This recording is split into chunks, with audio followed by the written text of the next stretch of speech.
పట్నంలో కార్ల పోటీలు పెడితే ఎక్కడెక్కడోళ్ళంతా వచ్చి చూసిపోయినరు. బయటి దేశాలలో నడిచే పోటీలు మన దగ్గర పెట్టిండ్లు. మస్తు గొప్ప ముచ్చట్నే అని మెచ్చుకున్నారు. కానీ అటు తిరిగి ఇటు తిరిగి ఇప్పుడు గా కార్ల పోటీలు చేయబట్టే కారు పాటోళ్ళు ఇరకాటంలో పడ్డారు. ఏసీబీ కేసులో ఇరికిన మాజీ మంత్రి పెద్ద చిక్కుల్నే పడ్డారంటుర్రు.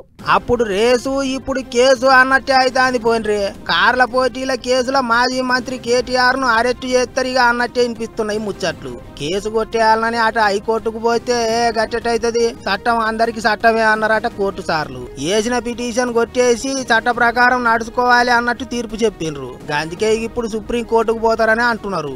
ఈ ముచ్చట తెలిసే ముందుగానే సుప్రీం కోర్టులో ఓ కాగితం ఇచ్చిండ్రట సర్కారోళ్ళు. కేటీఆర్ పిటిషన్ మీద ఏ నిర్ణయం తీసుకునే ముంగట సర్కారోళ్ళ వాదనలు కూడా వినాలి అన్నట్టు రాసిండ్రటగా కాగితంలా. అంత చూస్తా అంటే ఉచ్చు గట్టిగానే బిగిస్తాండ్రు. అటు ఈడీ ఆఫీసర్లు కూడా మళ్ళోసారి నోటీసులు ఇచ్చిండ్రట. 16వ తారీఖు నాడు రావాలి అని పిలిచిండ్రట.